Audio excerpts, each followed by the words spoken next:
Oke, sekarang kita masuk dalam struktur rangka batang.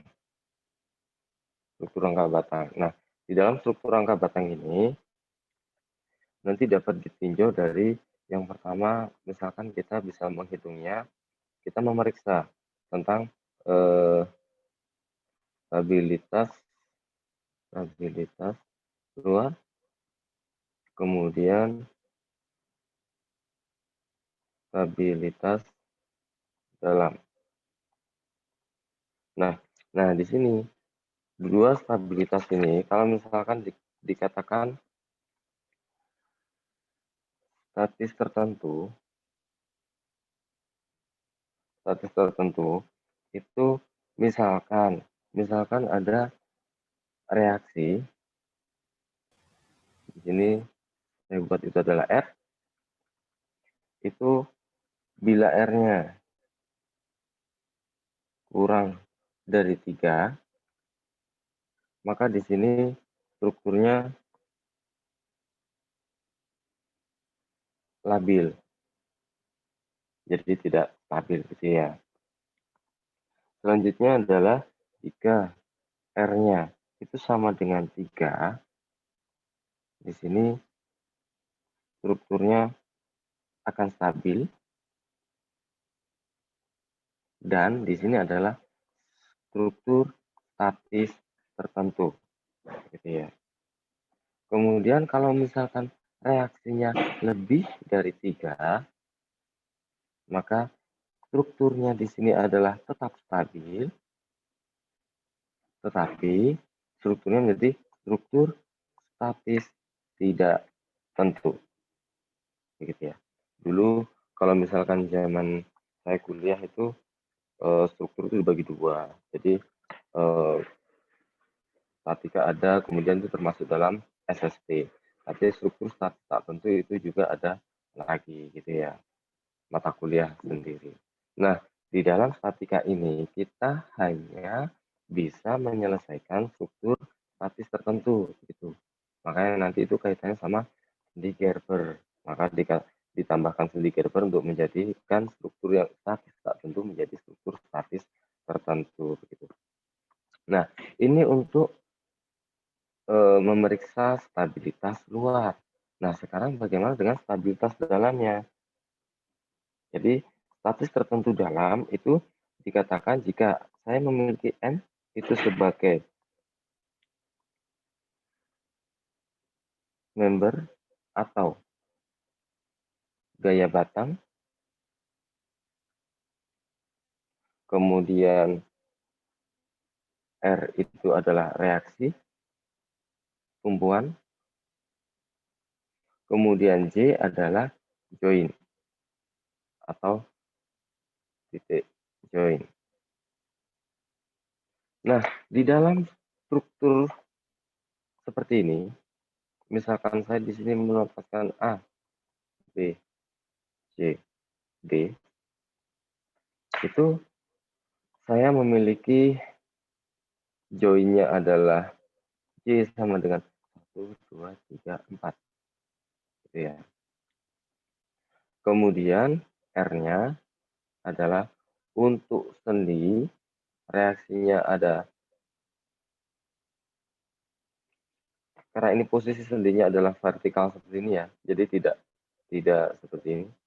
Maka di sini misalkan di sini adalah V, di sini adalah horizontal, maka ini V-nya adalah ke arah sini. Sebenarnya boleh saja dibalik tapi sama saja horizontal. Kita mengacu pada bentuk sendinya gitu ya. Jadi kalau bentuk sendinya seperti ini, maka vertikalnya adalah ke arah sumbu X, horizontalnya adalah ke arah sumbu Y. Selanjutnya adalah roll hanya memiliki reaksi V-nya di sini. Jadi ada VC, ada V. Gitu ya. Maka di sini adalah 1, 2, 3. Maka R-nya adalah 3. Kemudian M, member atau gaya batangnya. Gaya batangnya jumlahnya berapa? 1, 2, 3, 4, 5. Gitu ya.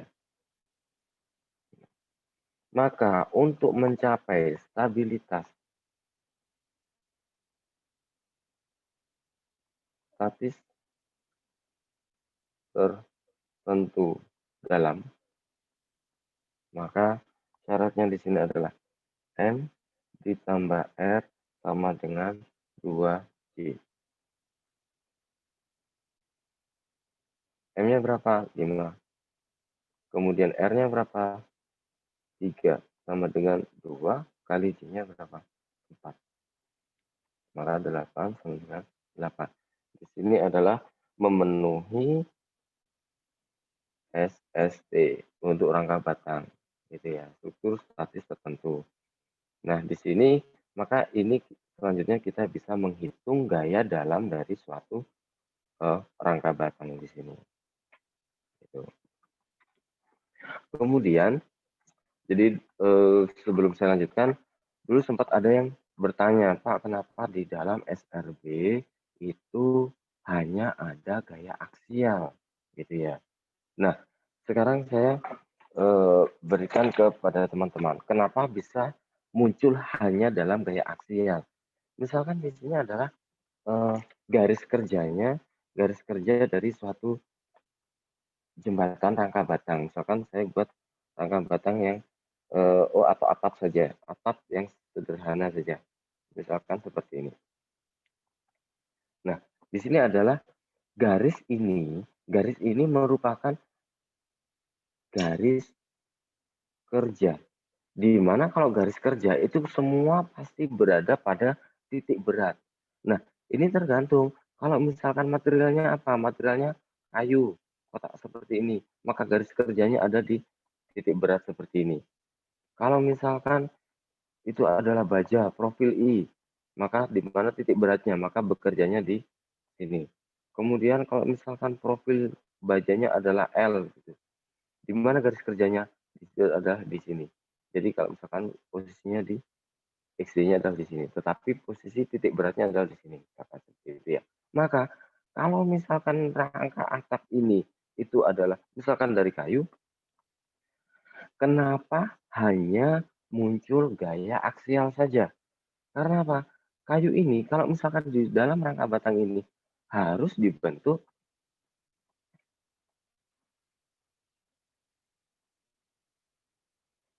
seperti ini. Jadi harus simetris atau garis kerja yang biru ini harus berada pada titik tengah kayu. Kalau misalkan tidak berada pada titik tengah kayu atau titik berat kayu, maka akan muncul apa kira-kira? Kalau misalkan garis kerja suatu batang tidak berada pada titik berat, maka akan muncul apa? Ada muncul ya? Momen, Pak. Momen, betul sekali. Jadi kalau misalkan gaya yang bekerja pada suatu batang itu, jadi ini kayunya adalah ini.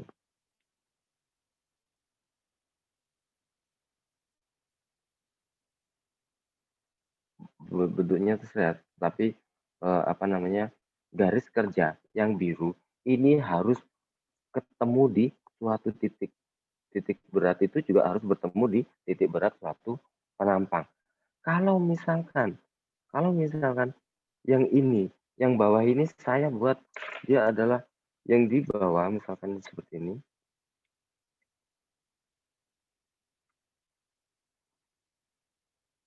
Misalkan yang merah itu adalah posisinya tidak di titik berat, begini.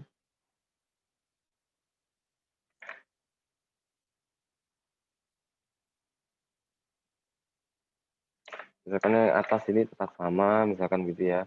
Kemudian yang atas sebelah kiri sama, yang tengah juga sama. Tetapi yang bawah saya memposisikan kayunya adalah seperti ini, maka garis kerja itu kalau misalkan saya buat potongan akan berada di sini. Dan ini akan menimbulkan momen untuk batang ini. Karena apa? Dia titik beratnya di sini. Kalau garis kerjanya seperti ini, akan menimbulkan momen ke bawah. Kan begitu ya. Jadi,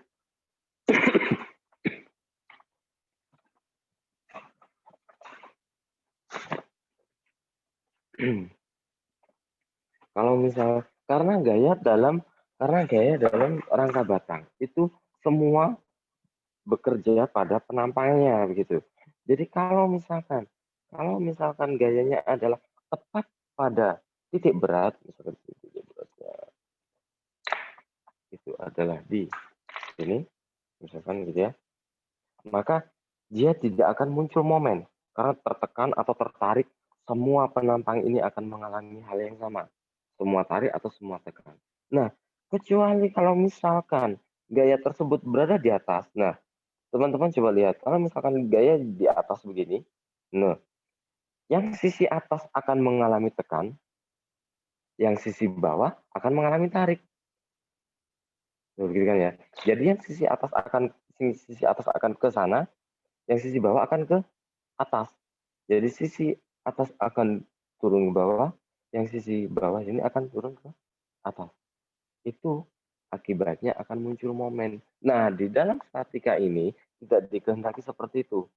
Semua rangka batang yang kita rencanakan asumsinya adalah bekerja pada titik berat. Supaya apa? Tidak muncul momen. Kalau tidak muncul momen, tidak akan muncul gaya geser atau gaya lintang. Gitu ya. Jadi tolong dipahami ini untuk sampai nantinya di dalam eh, prinsip prinsip apa namanya? Prinsip perencanaan nanti sampai akhir kuliah, rangka batang asumsinya awalnya adalah tidak memiliki momen dan gaya geser. Karena apa? Kita membuat struktur itu harus dalam garis kerjanya. Yang susah nanti itu kalau misalkan di dalam studio perancangan Anda membuat suatu rangka batang dengan profil L. Nah, karena profil L ini gambarnya titik beratnya itu tidak di tengah sini, tetapi nanti akan gambarnya adalah di sini. Jadi garis kerjanya semua harus berada di jarak ini. Memiliki jarak dari bawah seperti ini, dari atas agak seperti ini. Ya dari sini dulu ada yang ditanyakan.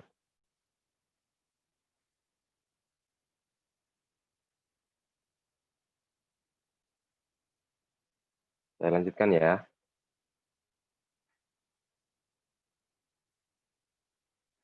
Jadi eh, itu tadi prinsipnya kenapa di dalam struktur rangka batang tidak muncul momen dan gaya geser atau gaya lintang. Tetapi nanti kalau misalkan dalam pelaksanaan ada sedikit saja bahwa garis kerja atau rancangan struktur Anda ini garis kerjanya tidak pada titik berat, maka akan muncul momen. Gitu. Ada yang ditanyakan dulu dari sini? Kalau tidak ada, saya lanjutkan dengan untuk menyelesaikan struktur rangka batang ini. Ada beberapa metode, saya mungkin yang khusus di dalam pertemuan ini akan saya berikan tentang metode join atau keseimbangan join. Nah, misalkan saya tetap menggunakan struktur ini, saya beri jarak di sini adalah misalkan 4 meter, 4 meter, kemudian di sini adalah 3 meter, 3 meter, begitu ya. Posisinya.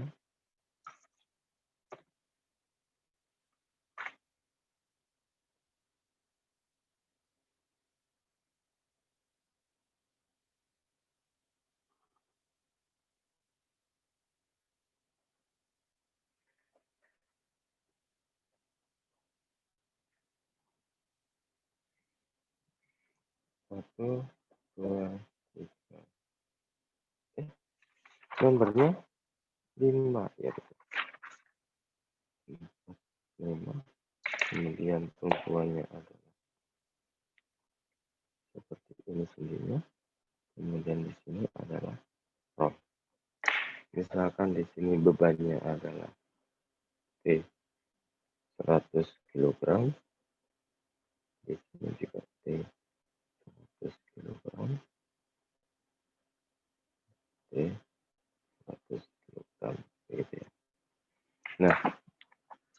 Kalau misalkan struktur seperti ini, Anda boleh menghitung langsung dari gaya batang atau menghitung reaksi. Menghitung reaksi ini nanti bisa sebagai kontrol. Misalkan A, B, B, ya, B, C, D, gitu ya. Jadi kita bisa menggunakan sigma momen di A sama dengan 0. Kemudian kita bisa menggunakan sigma momen di D sama dengan 0. Oke. Atau langsung nanti di dalam kesetimbangan kita memiliki sigma V di B sama dengan 0 dan sigma H di B sama dengan 0. Kalau ini yang di bawah ini kita langsung bisa mendapatkan gaya batang, tetapi yang di atas ini untuk mencari reaksi terlebih dahulu. Gitu ya. Nah, cara dari perhitungan ini sama dengan halnya matematika. Kalau misalkan kita memiliki dua variabel yang tidak diketahui, maka persamaan Anda maksimum hanya 2. Kalau memiliki 3 variabel, tetapi semua ini kita hanya memiliki 2 persamaan. Jadi, kalau memiliki 3 variabel tidak diketahui, ini tidak akan bisa terselesaikan, gitu ya. Makanya, ini di dalam struktur seperti ini kita bisa mencari gaya batang S1 dan S2 itu karena kita memiliki 2 persamaan ini. Oke, sekarang kita menuju poin metode titik buhul saja langsung. Metode titik buhul atau join gitu ya. Jadi yang pertama join B. Kita gambarkan ulang. Ini ada P. Kemudian di sini ada S1. Di sini ada S3. Gitu ya. Nah, satu lagi asumsi awal. Jadi asumsi setiap kali kita menghitung titik buhul atau menghitung gaya batang yang tidak diketahui, maka asumsinya adalah gaya menjauhi titik. Jadi kalau gaya menjauhi titik itu adalah tarik. Gitu ya. Nanti pasti gayanya kalau menjauhi titik itu tarik. Titiknya mana? Ini adalah join buhul B. Gitu. Oke. Kemudian di sini ada S3 miring, maka kita proyeksikan ke sini. Misalkan, maka di sini S3, terserah Anda menggunakan sini ada alfa, misalkan. S3, kalau misalkan di sini alfa, maka S3 cos, kemudian vertikalnya arah ke atas, saya gambar di sampingnya saja. S3 sin, gitu kan ya. Nah, nilai cosinnya berapa? Kalau misalkan di sini tadi 4, kemudian di sini 3, maka sin alfa itu adalah berapa? 3/5 atau 0,6. Cos alfa adalah 4/5 atau 0,8. Sekarang kita masuk ke dalam metode keseimbangan titik buhul. Yang pertama, sigma V atau sigma H, yang mana terlebih dahulu terserah. Tapi yang lebih mudah, yang tidak ada banyak variabel yang tidak diketahui. Sekarang kalau misalkan di sini sigma H, ada S1 tidak diketahui, S3 juga tidak diketahui. Maka belum langsung ketemu. Tapi kalau sigma V, kita bisa langsung menghitung S3, yaitu sama dengan 0. Asumsi awal ke atas, ini ke arah atas bawah itu adalah positif, negatif, ke kanan adalah negatif, positif, ini negatif. Ini untuk koordinat kartesiusnya. Kemudian untuk asumsi gaya menjauhi titik sesuai dengan ini. Maka kalau mendekati, mendekati titik, maka dia adalah tekan. Gitu ya. Oke, yang pertama sigma V sama dengan 0. S3 arahnya ke atas di dalam bidang kartesius, maka plus S3 sin alfa. Kemudian apalagi komponen vertikalnya P. P-nya adalah ke bawah, maka dia adalah negatif. Min P sama dengan 0. Karena tidak ada komponen vertikal lagi. Begitu. Maka di sini S3 sin alfa sama dengan P. Maka S3 adalah P dibagi dengan sin alfa. Maka P-nya adalah tadi 100, sin alfanya adalah 3/5. Maka 100 dikalikan 5/3,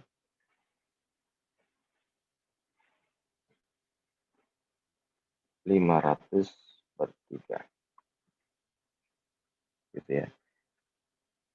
Tanda positif di dalam hasil perhitungan ditunjukkan yaitu S3 sesuai dengan asumsi.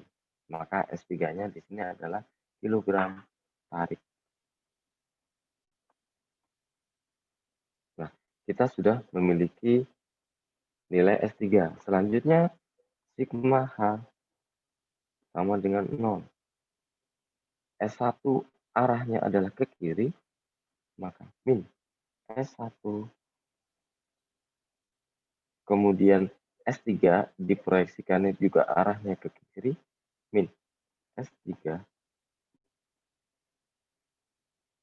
cos alfa. P-nya tidak ada ke arah horizontal, maka di sini sama dengan 0. Maka di sini S1 sama dengan min S3 cos alfa. Ya, sehingga di sini min S3-nya berapa? 500/3. Cos alfanya berapa? 4/5. Maka S1-nya adalah 400/3 min kilogram. Nah, karena di sini asumsi saya pertama adalah menjauhi titik dan dia nilainya adalah minus, maka hasil yang didapatkan adalah berlawanan, yaitu sekarang menjadi tekan.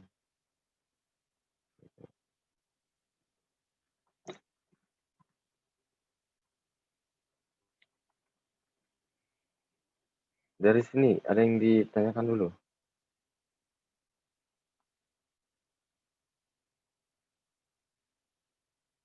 Tidak ada. Saya lanjutkan.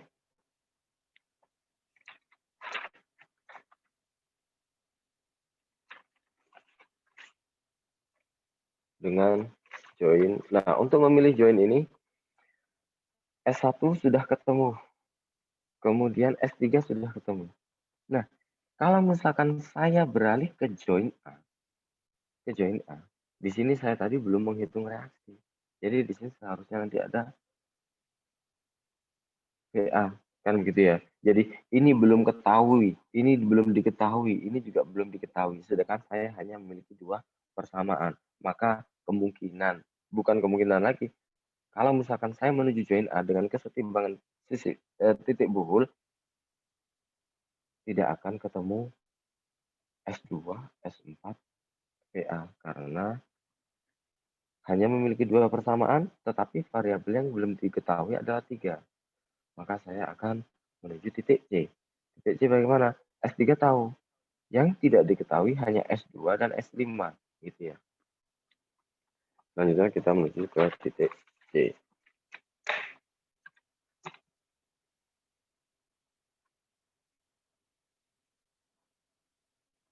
Tadi S3 adalah tarik.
Kemudian di titik C, titik buhul C, ada S2, S3, S5.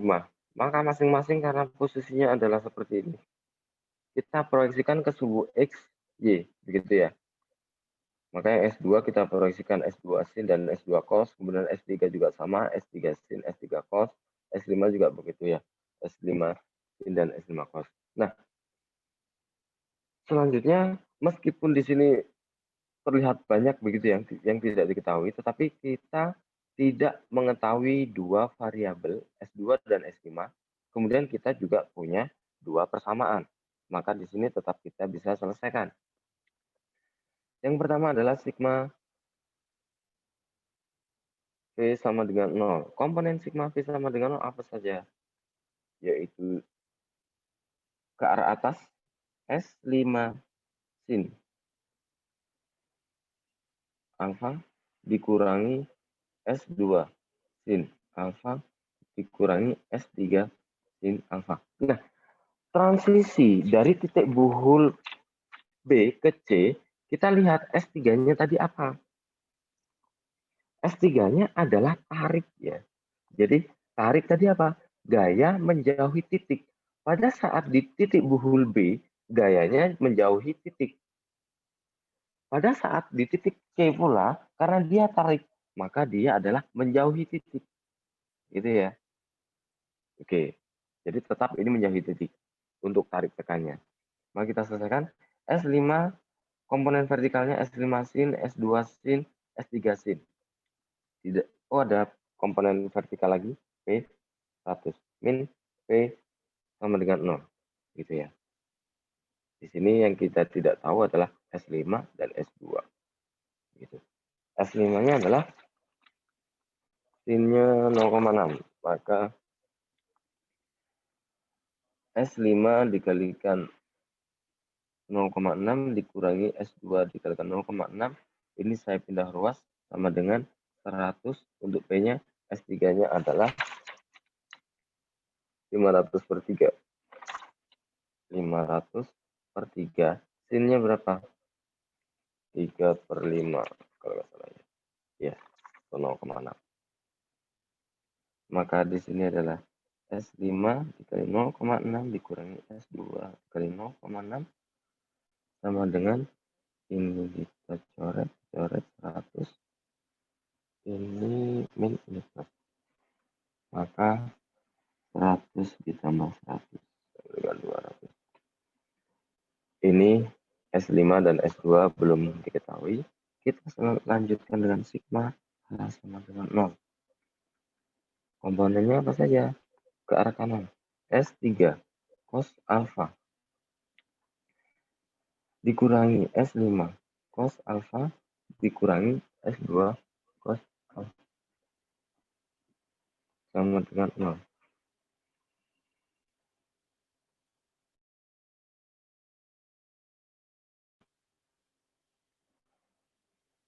S3-nya ada, kemudian kalau misalkan ini saya pindah ruas, S5 dikalikan 0,8 ditambah S2 dikalikan 0,8 sama dengan S3 dikalikan dengan 0,8. S3-nya 500 per 3 dikalikan 4 per 5. Maka S5 0,8, S2 0,8, maka di sini 100, 400 per 3. Gitu ya. Nah, kita memiliki dua persamaan, kita memiliki dua variabel yang tidak diketahui, maka kita bisa substitusi ataupun eliminasi. Maka kalau misalkan ini saya kalikan dengan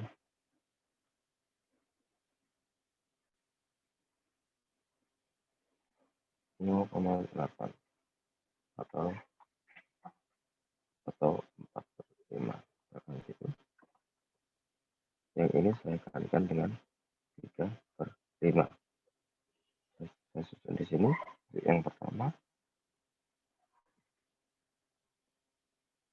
S5 dikalikan 3 per 5 dikalikan 4/5 dikurangi S2 3/5 4/5 sama dengan 200 dikalikan 4/5. Kemudian di sini S5